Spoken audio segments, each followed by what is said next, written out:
Hello, everyone, and welcome back. I'm Ryan Delgado, and we are so close to finishing this painting. I am really excited. So let's just get right into it and start talking about the second color stage.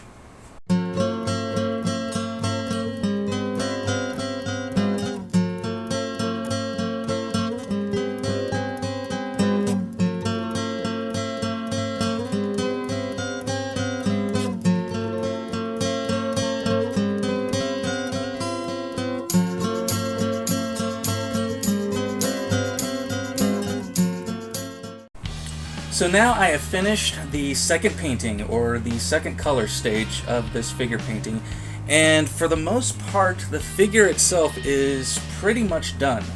The only thing that's left to do with it are the final glazes and the highlights. So let's go ahead and take a look at my palette for this stage. And as you can see, I have expanded my palette from the previous stage to include more reds and blues, and this is so I can now start mixing some more specific colors.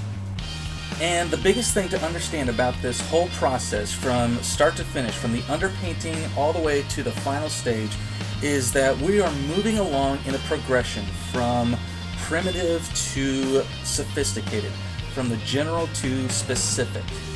And yet I am still thinking in terms of drawing, even in this advanced stage. That part really never goes away, and let me explain what I mean by drawing. It simply means that I'm thinking about having full control over the values and keeping light and shadow families separate, while at the same time manipulating the paint so that I am creating convincing transitions from shadow into light. All the while also thinking about color and asking myself a few questions. Number one, about temperature. Is this a warm color or is it a cool color? About chroma. Is it a bright, more intense color, or is it more subdued and gray? And of course, in terms of value, is it a light color or is it in the shadows? So once again, I was using lead white in my color mixes so that they would remain fairly translucent. And I used Oleo gel as my oil medium, which is another favorite oil medium that I use frequently. And I used it in the previous stage also, but I didn't really explain what it was.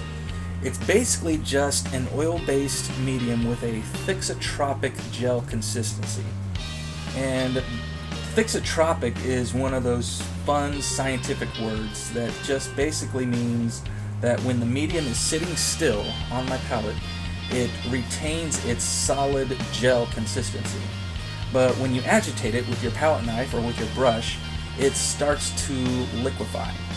So in other words, it sounds a little strange, but this oil medium allows you to create transparent glazes while at the same time creating impastos. I haven't actually tried to do that, I don't think. But I really just use this medium as my glazing medium. And it also helps for when I want my colors to just glide across the canvas really smoothly. And it does that without making them too thin or runny and oily. It's a really great and really versatile medium. And finally, you might also notice that I've begun to create a very general statement with the background. And stage 5 is going to be where it starts to get a little more fun and creative, because I'm going to be doing the background in this final stage. And if you know my work and you've seen it before, or perhaps if you've noticed it in the background behind me, then you know that I love to do some pretty crazy, funky, abstract things with the background. And oftentimes I like to incorporate it with the figure, kind of bring it into the foreground in a strange sort of way and have it interacting with the figure. Really, this is basically a time for me to just start getting creative, having fun, and thinking a little bit outside of that box. And so this is what stage 5 is going to be. It's going to be the final glazes and highlights on the figure, and then finishing up the background. And it's going to get pretty wacky. So stay tuned for the 5th and final stage. It's going to be a lot of fun, and I hope you guys enjoy it. And until then, I hope you guys enjoyed this one, and I will see you guys next time. So God bless you all.